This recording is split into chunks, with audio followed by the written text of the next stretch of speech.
All right, we're here with the 44C, Kayden Barker. Thanks for letting me come down and have a bit of a chat with you, mate. Yeah, not too easy. Yeah, so start right back from the start, mate. 44C, you wear 44K, contracted to Christchurch this year. Obviously, New Zealand champs are in Ruapuna this year, so a bit of a no-brainer to sort of contract down there and get some more seat time. Yeah, so pretty much we've been lucky this year to work out a deal with the Harris family, and they've been good enough to put me in their car for the North Island rounds. And with us also having a car, we built an identical one this year, and we just wanted to get as many laps as we could under our belt at Christchurch. And we were a little bit nervous about a lot of people wanting to do the same thing. So to secure our spot on the grid for meetings prior, we thought we'd just sign down there, and we lucky enough to have the ability to do that with two cars. Yeah, 100%. And basing a car down there is actually paying off for you this year. You have done two meetings in North Island.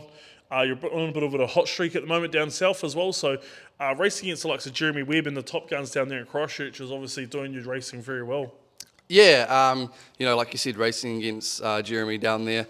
I think everybody knows that he's pretty hard to beat on his home turf, and he's pretty hard to beat anywhere else. So that was pretty much our thoughts. We'll go down and race with as many good guys as we could. No point going down and racing with people that aren't there to take it serious or anything like that. So just wanted to make sure that our package was good and could perform against the best leading up to the title, so we have the best chance.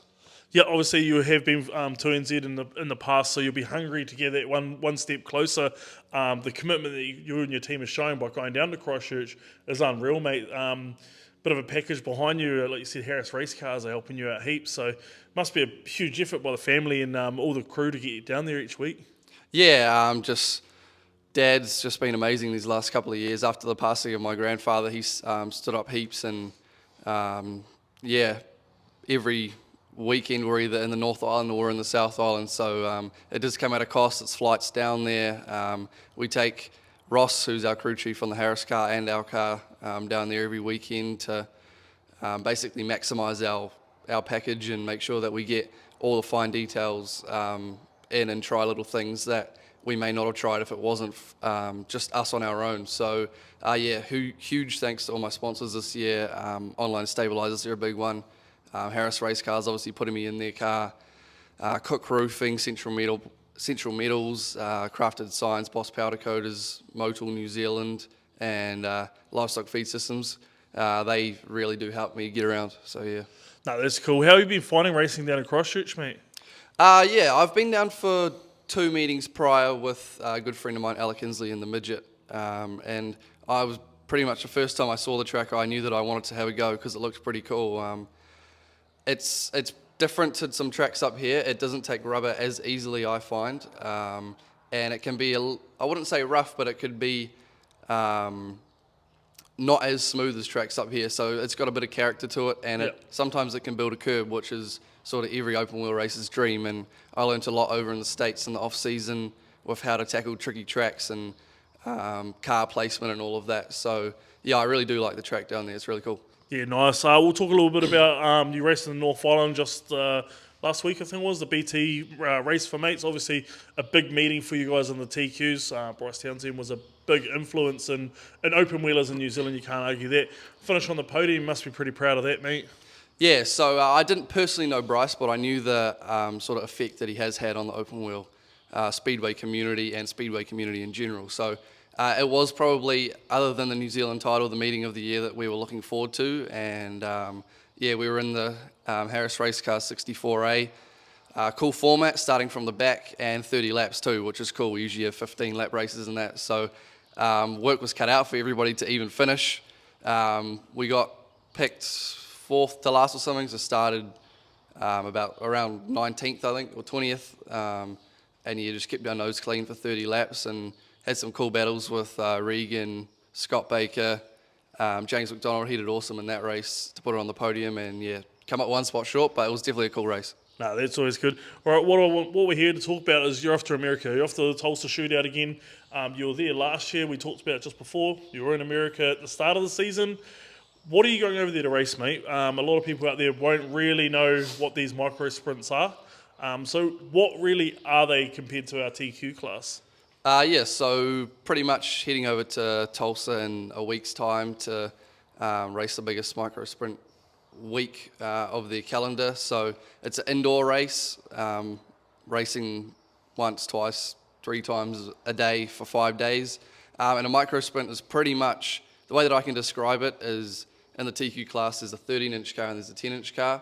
10-inch cars have the smaller wheels, and pretty much a micro sprint is the closest other speedway car to a 10-inch TQ that you can get. So 4 wheels, chassis, down bars, all of that stuff. The main difference is the engine's offset. So you sit in them like a go-kart, sort of behind with your legs out, and the engine's offset to the left a little bit.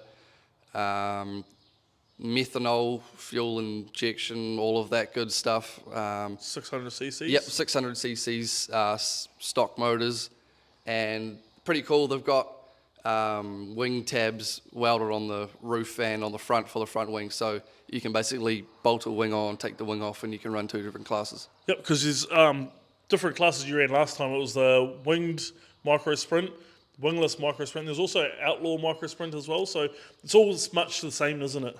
Yep. So the 2 main classes I'll be running over there is the stock non-wing, so stock motor, no in-car adjustable shocks, and yeah, that's pretty much the main differences. So stock non-wing, and they call it winged A class, so that'll be the same car just with a wing on and off. And then I'll also be running around in outlaw non-wing, which is the class that basically has no or little restrictions on the engines, but I'll be doing that in the stock motor just to get laps. Yep, cool. Obviously, went there last year, mate. What was the biggest takeaway from that? How many cars are entered? That's another thing. It's unreal. There's so many cars entered for this, eh? Yep. So the I think final entry list. Well, it's not closed yet, but it's up around 1,500 for all the classes for the week. I think there's over 350 in each class, so there's a lot of people there. Pretty much turn up, get a random grid for one heat race, and it's on passing points. If you're good enough to pass some cars, then and be in the top 112 after the heats, then your week's looking good. But if not, then you pretty much jump on the plane and head home. It's that cutthroat. So my biggest takeaway was probably just no time to muck around. As soon as the green flag drops, you got to be on it, and you're racing against some of the best, not only speedway drivers, but drivers in general in the world. So yeah, it's a pretty crazy week. Yeah, you had a few, was it from NASCAR jump in last year? Yep, so last year there was Kyle Busch. I think this year there's already Kyle Busch again. There's Kyle Larson, Christopher Bell. I think maybe Chase Briscoe. There's, some good guys like that. Yep. Obviously, going back at the start of the year would actually help you a lot. You went over with the Hyper Racing team. You did a lot of crewing for them. So that would make you understand the car a lot more, how it works, how it adjusts, how it settles on the track and stuff. So coming into this sort of Tulsa Shootout, you'll be a lot more, not settled, but a lot more, your head around it a bit more. Yeah, that's what I was saying to Dad earlier in the week. It's pretty good that I got the opportunity to head back during the off-season and do some outdoor racing and travel the country with them. And yeah, like you said, I wouldn't say I'm confident now, but I think the nerves will be a bit lower, and I'll be able to enjoy the week a bit more, already having some experience in the car. So yeah. Won't be so overwhelmed with that many people and that many cars. Yeah, that's for sure. Yep. Obviously, as well, the Tulsa Shootout was run on the Chili Bowl track as well, where the midgets race a couple of weeks later. Of course, Mitch Fabish going over there as well. Mm-hmm. Have you sort of talked to Mitch about Chili Bowl and about the whole arena in itself? Like, have you had a little bit of a chat with him about what goes on there and stuff like that? Not really yet, but I am expecting that we'll probably get into talks in the next couple of days. But at the start of when Mitch was looking to get over there, he just sort of asked me the basics, and we've been friends for a little while, so it's cool to see somebody else from New Zealand getting over there and having a go. So yeah, he should do it right. What's one thing that they do quite cool in that micro sprint class over there, mate, that you think that you could probably emulate back in here into the New Zealand side of racing? I'd probably say just the formats are really cool over there, and I'd like for it to be implemented in New Zealand, but it probably goes with the fact of we run a lot more classes over here on a race night. Yep. Over there, they'll maybe run 2 or 3, so there's a lot more time in the schedule. But the qualifying formats, the B mains. There's a lot of cars that turn up over there. I think Speedway in New Zealand's going all right at the moment, pretty good, especially for the open wheel class. Everything's growing, so I probably couldn't really put one thing on it. No, that's cool. All right, we'll drop back into the TQs, mate. Got a big season when you come back. Of course, at the New Zealand's and a couple other national titles, mate. Where are the other national titles? The North Islands, of course, you'll be able to do the South Islands as well. Mm-hmm. Whereabouts all of those, mate? So our North Islands will be in Miami. I believe it's February sometime, so it's after the Nationals. The Grand Prix is... Oh, you've actually stumped me there. Yeah, I'm not actually too sure. It might be to be fair, I'm not too sure on where it is. Enough. South Island title. Grand Prix is at Nelson the week after the New Zealand's, and the North Islands is at Miami a couple of weeks later, and the South Island title's in Greymouth. So, yeah, that is in Greymouth. Been to the Greymouth track before? I haven't, no. So hopefully we can get there and be pretty excited for that. You'll be excited with the track, man. We went down there with the street stocks, of course, a couple of weeks ago. Mm-hmm. One thing I can say is stay away from the wall. Okay. It's like a big ramp, and as soon as you touch it, you'll go sky high. Right, it sounds good to me. Lastly, man, of course, Western Springs last year, mate, it's a bit of a sad thing. You've raced predominantly most of your open wheeler career up there. Must be a sad thing that it's going to not come to the end of this year, mate. Yeah, for myself and my family, we haven't grown up around Western Springs, so I'd say that I probably haven't got the full experience there, and I don't really understand.